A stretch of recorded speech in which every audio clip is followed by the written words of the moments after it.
That is what the label says it is. Dunkin' Decaf Medium Roast, meaning Dunkin' Donuts. And here is the box that it comes from.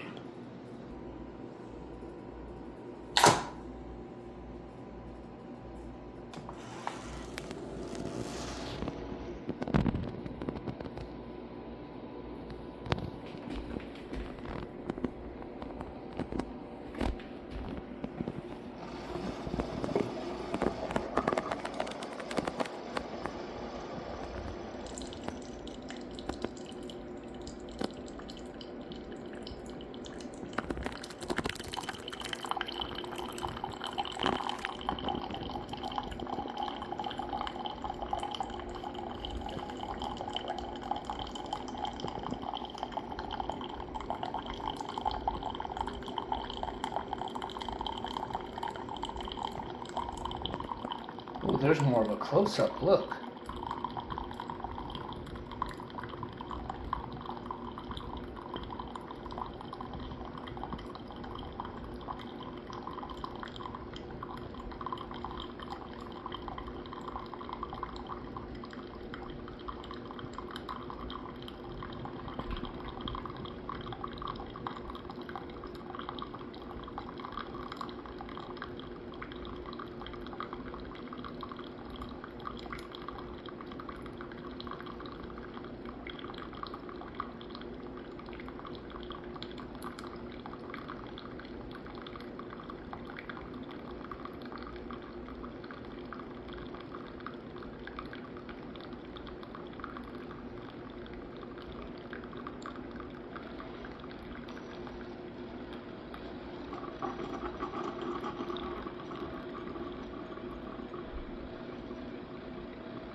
Now let's see what it looks like after I add the coffee. There, after I added the coffee cream, that's what it looks like. Look at that. I just got a haircut. Now let's find out what it tastes like. Not bad. Not bad. It tastes like Dunkin' regular medium roast coffee should taste like, or Dunkin' Donuts. Well, I've had another sip, and it's good.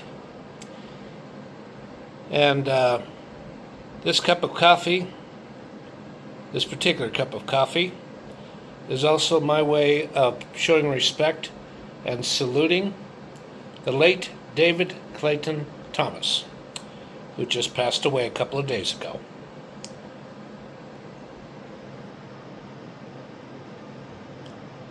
David, I hope you're in the kingdom of heaven, and I hope you're resting peacefully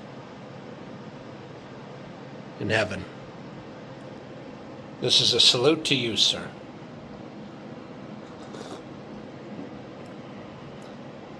He was one of the best musicians we've ever had. He's got a very one-of-a-kind, really good, kind of a raspy, but very good bluesy voice. He can really bolt it out. He really knows how to sing. Hi, cute kitty. Do you miss David Clayton Thomas too? Because I'm going to miss him. Well, stay tuned. There's going to be more interesting things to talk about. Well, I'm finally back. I know I said stay tuned, there's going to be more. I finally decided on something that I'd like this vlog to be about. And before I talk about what the vlog will be about, I changed shirts. Because I was wearing a different Beatles shirt before I decided to really do decide on the vlog and do this vlog. And the reason why I had to change shirts was because there's a lot of hair back here, because today was the day I got my hair cut. And believe me, I feel a whole lot better now that I got my hair cut, because it was really starting to drive me crazy. Because it was getting thicker and thicker. Okay, now, what this vlog is going to be about, it's a story about Lanny Mathis. M-A-T... Yeah, M-A-T-H-I-S.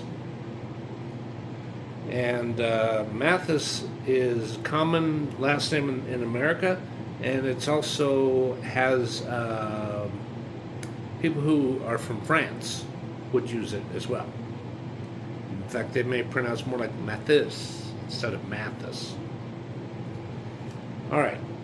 Lanny Mathis was born on June 24th, 1980, at Colorado General Hospital in Denver. Because back then,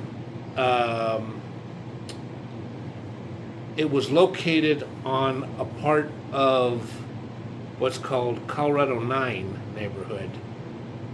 And I think it was still part of either something Hale neighborhood or Hilltop neighborhood. And what it was then back in 1980 and the way it is now, completely different. Because the building where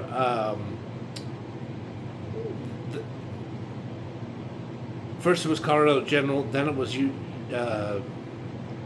UC Health Hospital, and then it got totally demolished.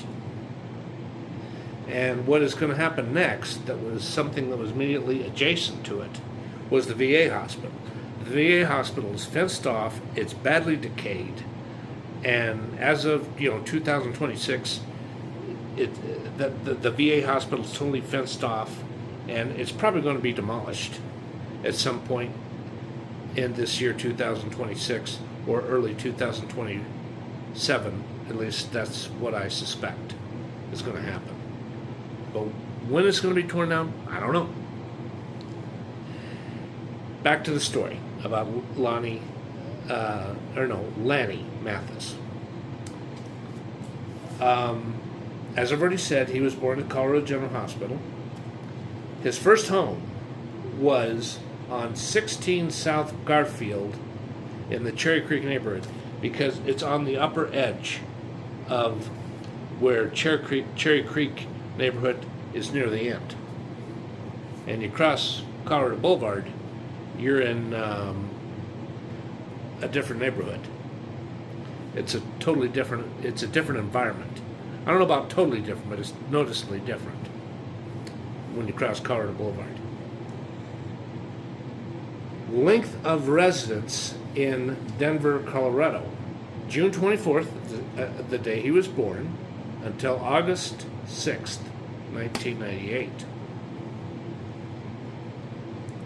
When did he and his mother move? And where did they go? They went to Vermillion, South Dakota. Here's why they moved. The dad was a good man.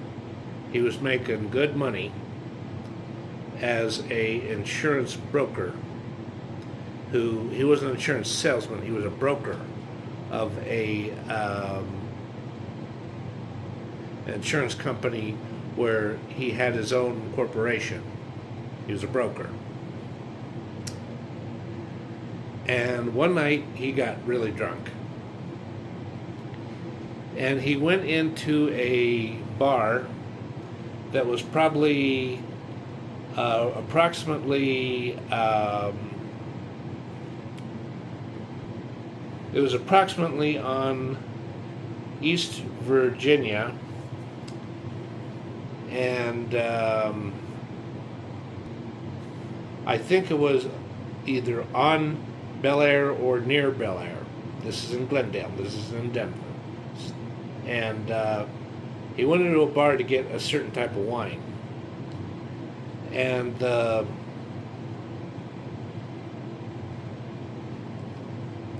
cashier, the clerk that worked behind the counter was an Asian man who was a pushy, really flamboyant, very obnoxious jerk. And he says, and he kept saying in a really vengeful, angry tone of voice that we don't have it, we don't have it, we don't have it. And he asked for a discount on something else that he wanted. He hold it, you know, the guy was really drunk. He's holding up his hand like this. He says, no, no, no, no, no, no can do, no can do, no, no, no can do.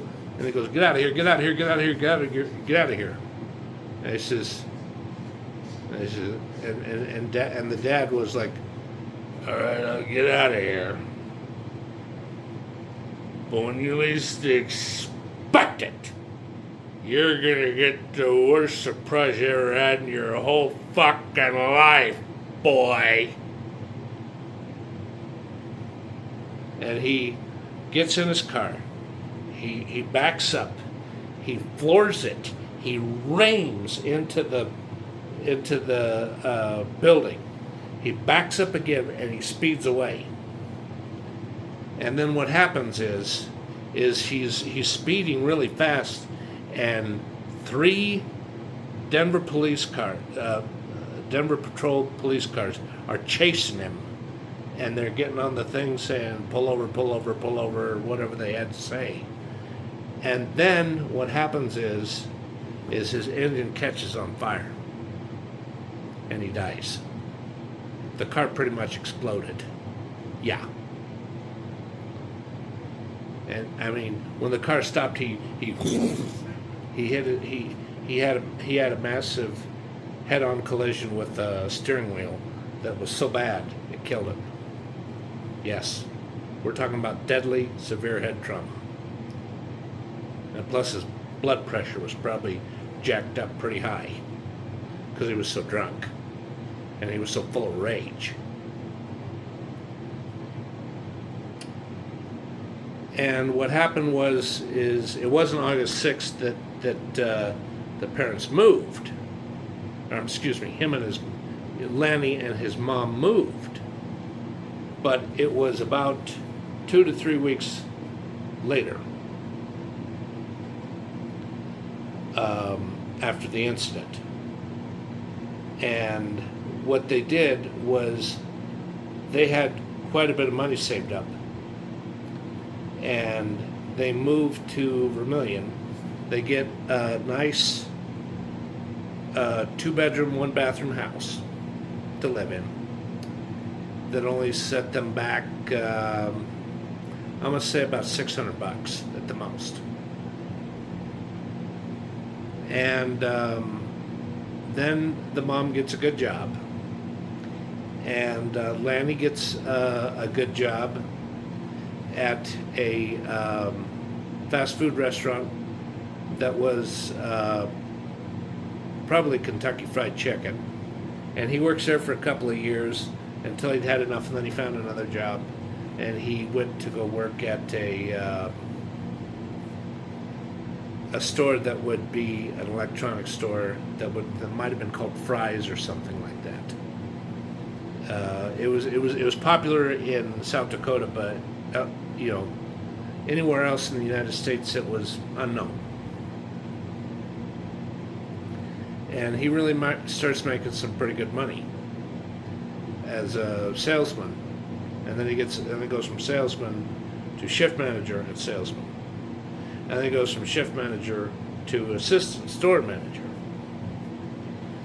and then he goes from assistant store manager to general manager.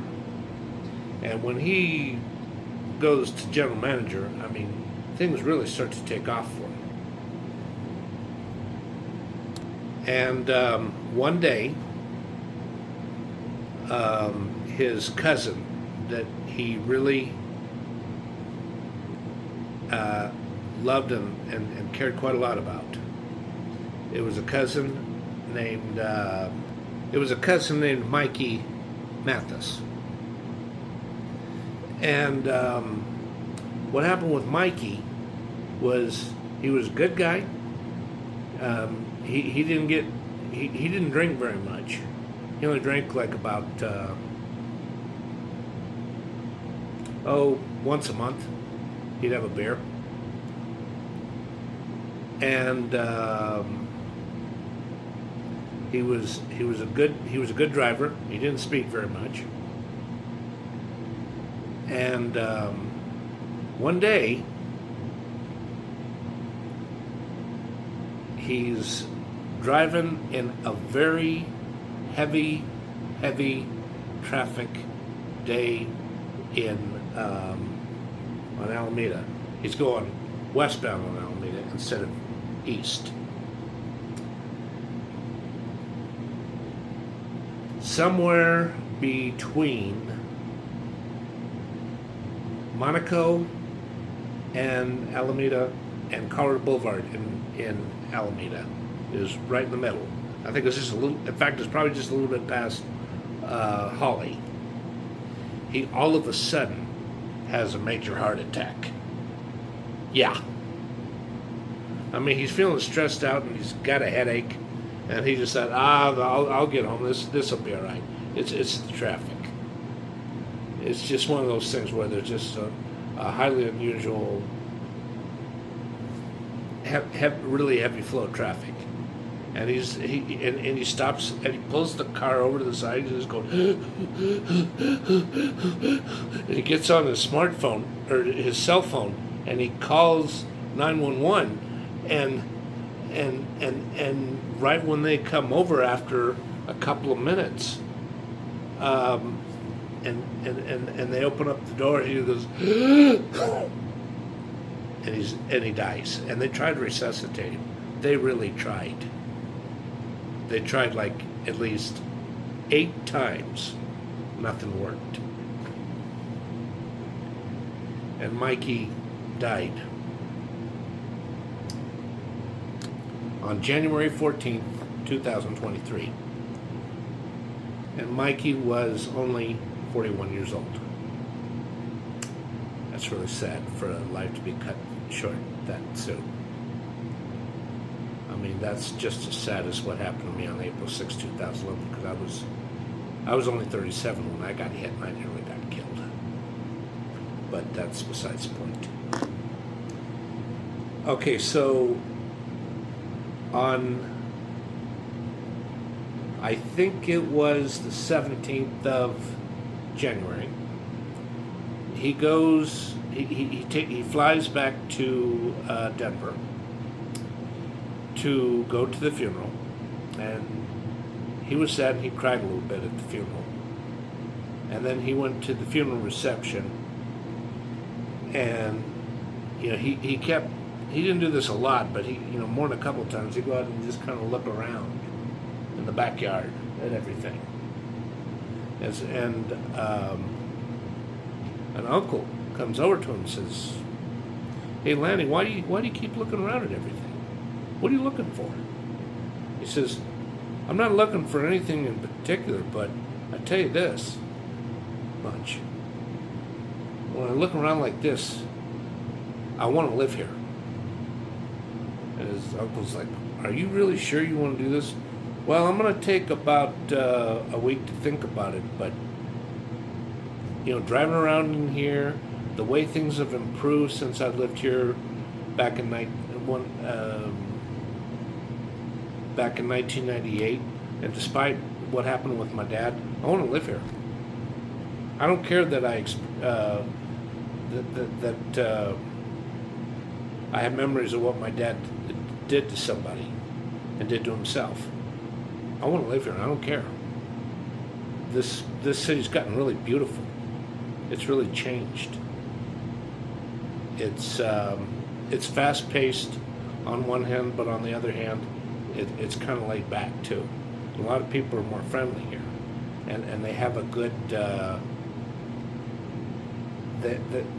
They communicate well. He says, "Well, a lot of people communicate pretty well in South Dakota, don't they?" He says, "Yes, And no. He says, I don't know if you know this, Uncle, but Vermillion is a college town, and there are some people who act pretty wacky. And some Venezuelan guy really argued with me so much that I got mad at him because of the way he argued with me, and I ordered him out, and I said, I said to him bluntly, he says, you ever come in here again? He says, I'm calling the police. You're talking to me in a really threatening tone of voice, and you're calling me a bunch of names. Get out of here and don't come back. And the guy turned around and he kicked he kicked a chair out of the way, and then he ran out of the store, and he never comes back. And the uncle says, well, like I said before, you better take at least a week to 2 weeks or even longer than a couple of weeks to think about if you really want to move back here. He says, yeah, I know. I'm going to. So I think it would have been the 18th or the 19th of January 2023. He flies back. He resumes his job as general manager. And he starts doing a lot of research about apartments for rent. And on a day off, he does a lot of calling about apartments for rent. And he also did some calling around at Best Buy, Micro Center, Target, Walmart,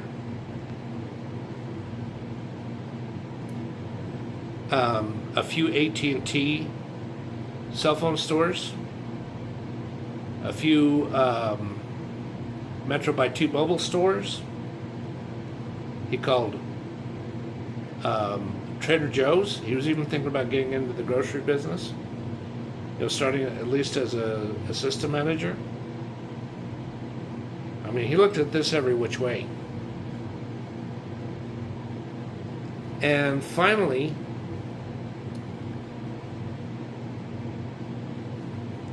on March 14th, after he packed up everything in his house, and he got a realtor to list his house for sale for $165,000, because this is a 3-bedroom, 2-bathroom house that Lanny owned. And he paid some people to do a little bit of fix-up, some painting in all the walls, and replace the garbage disposal, and tune up the garage door opener, and replace a couple of pipes in the plumbing system.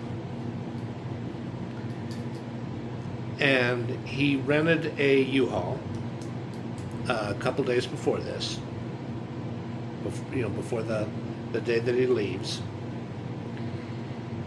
And he had a definitive move-in date to move into.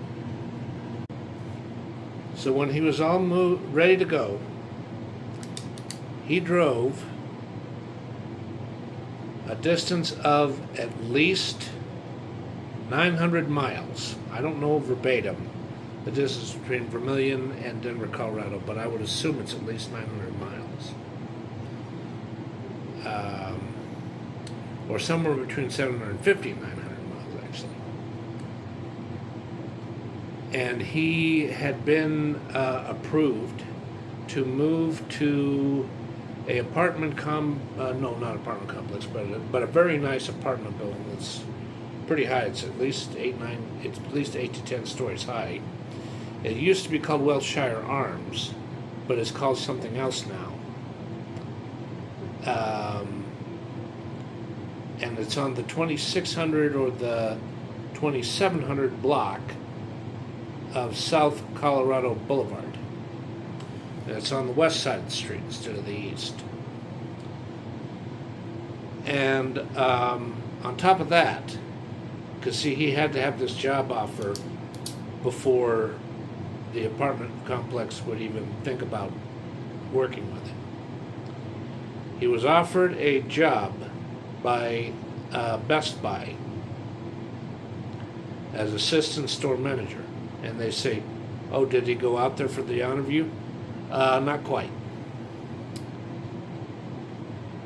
Usually they would not do things this way, meaning Best Buy. But I think they made an exception to the rule this time. A regional manager for Best Buy was going to be in South Dakota to look into some things. Probably because I think it would be Rapid City, South Dakota, that they would have a Best Buy, or at least I would assume that anyway. The regional manager was going to go out there to take care of some important things, and when he got that done,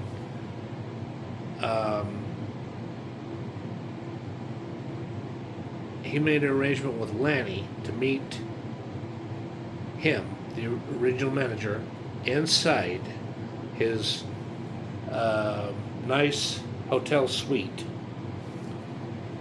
for a one-on-one interview with him, the regional manager. Then when that interview was completed, he stepped out for about 20 minutes. Lanny did, that is. And then when he comes back, there's a video conference between a highly experienced, because there's two on the opposite side of the video conference. It's one's a highly experienced store manager, the other one's a district manager, and they interview Lanny, and they talk with him but good for at least an hour and 25 minutes. And then what happens is, he's not offered like that. But what does happen is, a little less than 24 hours later, the next day, while Lanny is at work at the electronics store, he gets a call on his smartphone, and he goes into his office and closes the door, and they talk for about 5 minutes. And the offer of employment was offered as assistant store manager, and they wanted him to start on the 18th or the 20th, or at the latest the 20th of March. So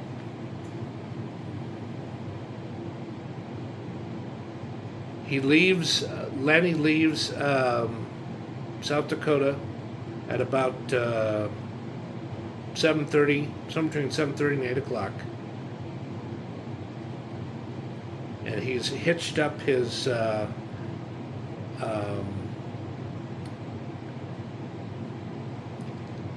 Toyota to the moving van, U-Haul moving van, and he's driving carefully because, I mean, he's really got to watch it.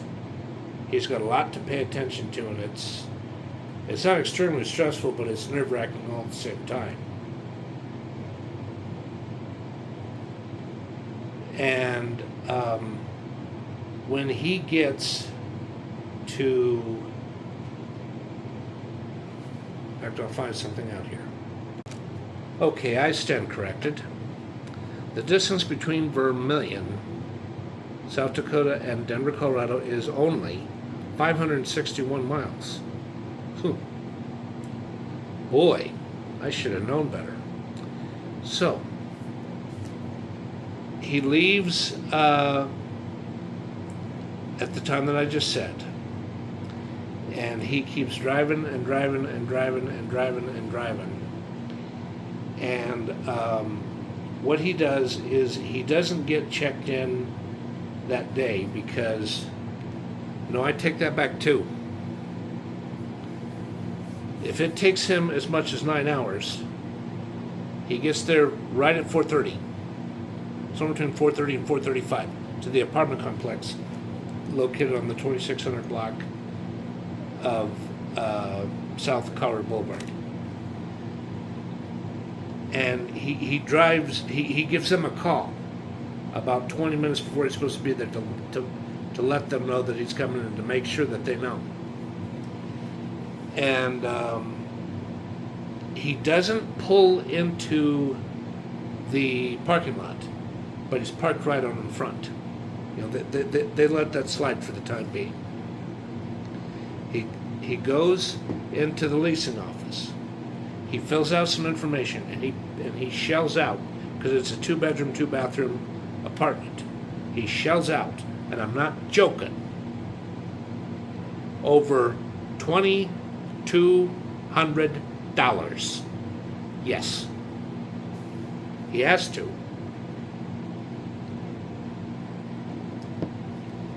And then he gets into the apartment and looks everything over, and then the leasing manager says, okay, I know you're going to take care of this, but I have to say this to you. Get your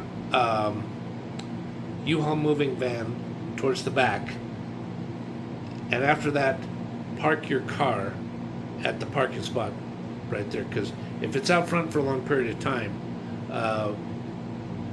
we could really get in serious trouble with Colorado Department of Education or Denver Police.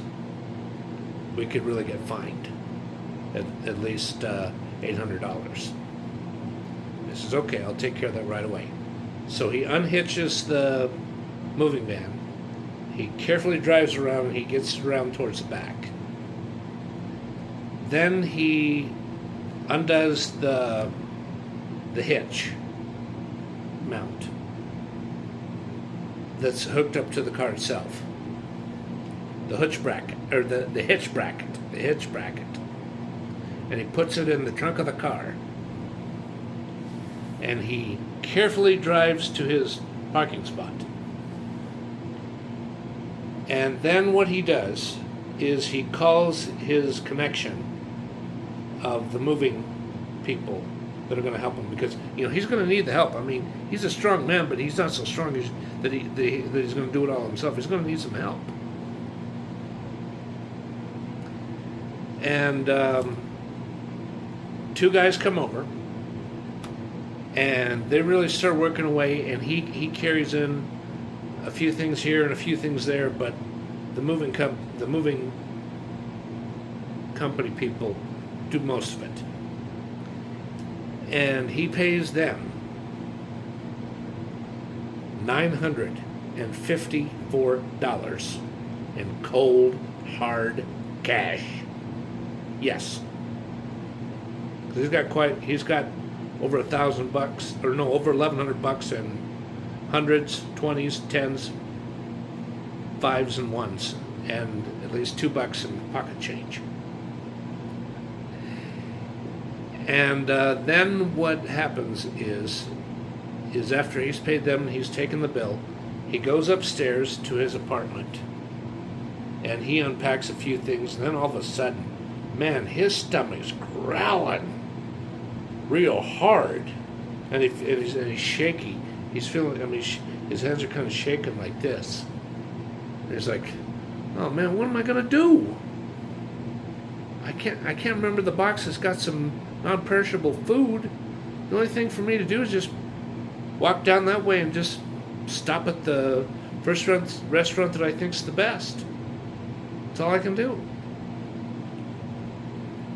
So he walks a little past Yale, and he goes into a really tasty place, because I've eaten there before. Their food is really good. He goes into Potbelly Sandwiches, and he gets himself a foot-long, it's either a roast beef or it's a kind of like a Philly cheesesteak type sandwich. I mean, it may not be called that, but it looks, it tastes at least halfway similar to a Philly cheesesteak. And he gets a large, I think they have Pepsi there. If not, it's Coke. And then he gets back to his apartment, and even though he's ripping some farts, because that stuff really fills you up and it'll do that to you, he puts away some more things. And then after about 9:30, he's hungry again. Yeah. I mean, doing all that physical labor, that'll do it to you. So he goes to King Soopers, University Hills. And he just grabs a few things at random. And he drops probably at least $89 worth of accessories, cleaning supplies, frozen foods, snacks, stuff to make some good breakfast, you name it. And he drives that back to his apartment, and he puts that stuff away. And then after about 11:30, he can't keep his eyes open anymore. He is tired.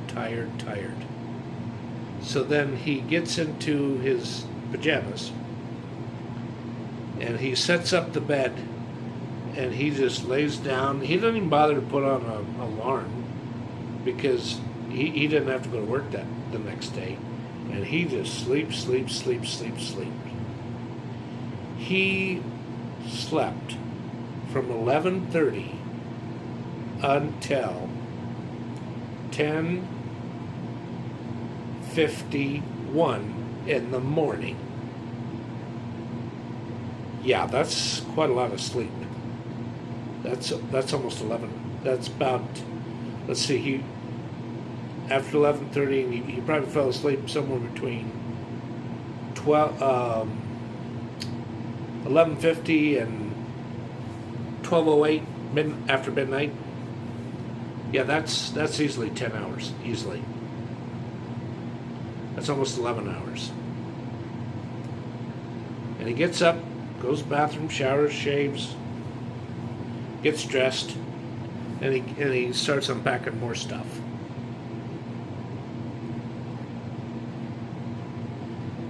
And he spends 2 days in a row unpacking stuff until he gets everything set up.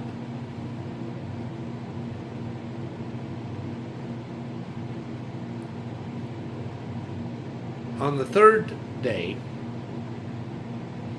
he doesn't go into work to formally start training to be an assistant store manager. But what they do ask him to do, and he does it, he goes into the Colorado Boulevard store and he has a little meeting with another assistant manager, a shift manager, and a district manager, and a store manager. And they just go over a lot of things with him. The meeting's about an hour and 10 minutes. And then after the meeting is over, he just does some looking around inside the store for about 10 to 15 minutes. And then he leaves the store, he gets in his car, and he goes and gets some other things done.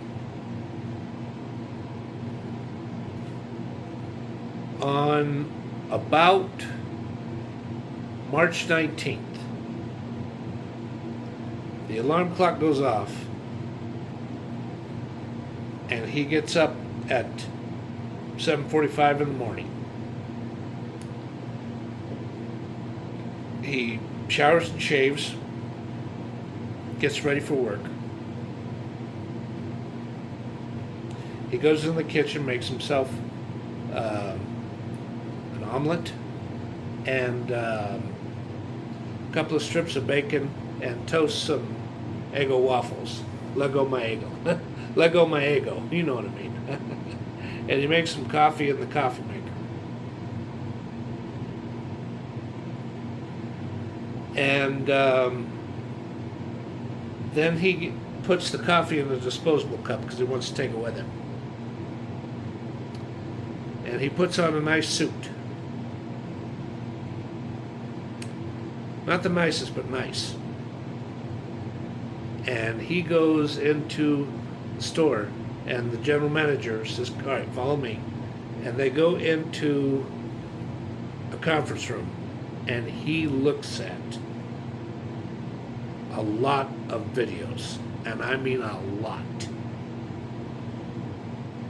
He does training for 7.5 hours, even despite the fact he gets a 30-minute lunch break.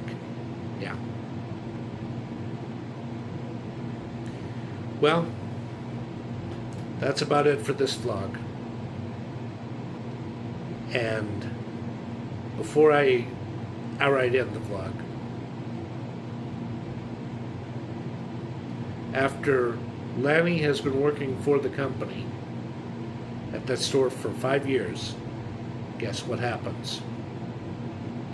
He gets promoted to general manager. Yep. That's how good of a worker he is. Well, now it's officially time to end this vlog. Thank you, everybody, for watching this vlog. I hope this was interesting to you. I did the best I could. Thank you. Bye-bye now.